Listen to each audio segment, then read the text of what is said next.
ఉత్తరాది రాష్ట్రాల్లో కుండపోత వర్షాలు, మెరుపు వరదలు తీవ్ర బీభత్సం సృష్టిస్తున్నాయి. జమ్మూ కాశ్మీర్, ఉత్తరాఖండ్, హిమాచల్ ప్రదేశ్లో జనజీవనం స్తంభించిపోయింది. పలు రాష్ట్రాలకు రెడ్, ఆరెంజ్ అలర్ట్ జారీ చేసింది ఐఎండీ.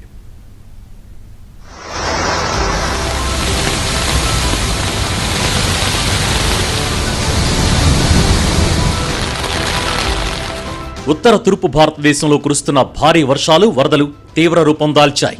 జమ్మూ కశ్మీర్, ఉత్తరాఖండ్, నాగాలాండ్లో వర్ష సంబంధిత ప్రమాదాలలో 17 మంది ప్రాణాలు కోల్పోయారు.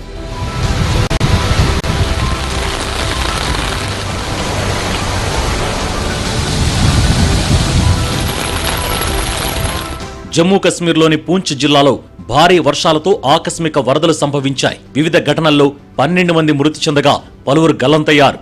పోలీసులు, సివిల్ అడ్మినిస్ట్రేషన్, ఎస్డీఆర్ఎఫ్, ఆర్మీ, స్థానిక స్వచ్ఛంద సేవకులు సహాయ చర్యల్లో పాల్గొంటున్నారు.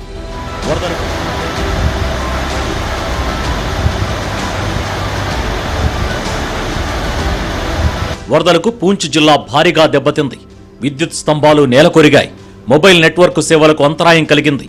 ఈ సమాచారం అందుకున్న జమ్మూ కశ్మీర్ సీఎం ఉమర్ అబ్దుల్లా తన ఢిల్లీ పర్యటనను అర్ధాంతరంగా ముగించుకుని జమ్మూకు వెళ్లిపోయారు. మరోవైపు వరద ప్రభావిత జిల్లాలోని పరిస్థితులపై కశ్మీర్ గవర్నర్ మనోజ్ సిన్హా, ముఖ్యమంత్రి ఉమర్ అబ్దుల్లాతో కేంద్ర హోంమంత్రి అమిత్ షా మాట్లాడి వివరాలు తెలుసుకున్నారు.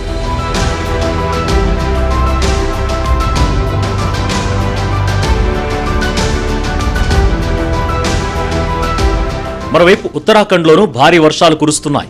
అలకనంద, మందాకిని నదులు ఉప్పొంగి ప్రవహిస్తున్నాయి. రుద్రప్రయాగ్, హరిద్వార్ జిల్లాలలో భారీ వర్షాలు కురుస్తుండటంతో అధికారులు అప్రమత్తమై లోతట్టు ప్రాంతాల ప్రజలను సురక్షిత ప్రాంతాలకు తరలిస్తున్నారు. చార్ధామ్ యాత్రను తాత్కాలికంగా నిలిపివేశారు. భారీ వర్షాలు, కొండ చర్యలు విరిగిపడే ప్రమాదం, వాతావరణ శాఖ రెడ్, ఆరెంజ్ అలర్ట్లు జారీ చేయడంతో యాత్రికుల భద్రతా దృష్ట్యా ఉత్తరాఖండ్ ప్రభుత్వం ఈ మేరకు నిర్ణయం తీసుకుంది.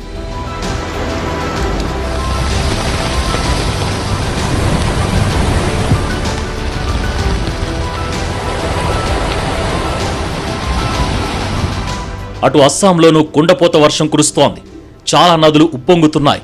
వందల మంది వరద ప్రాంతాల్లో చిక్కుకోవడంతో రెస్క్యూ బృందాలు రంగంలోకి దిగాయి. వరద బాధితులని బోట్లలో సురక్షిత ప్రాంతాలకు తరలిస్తున్నాయి.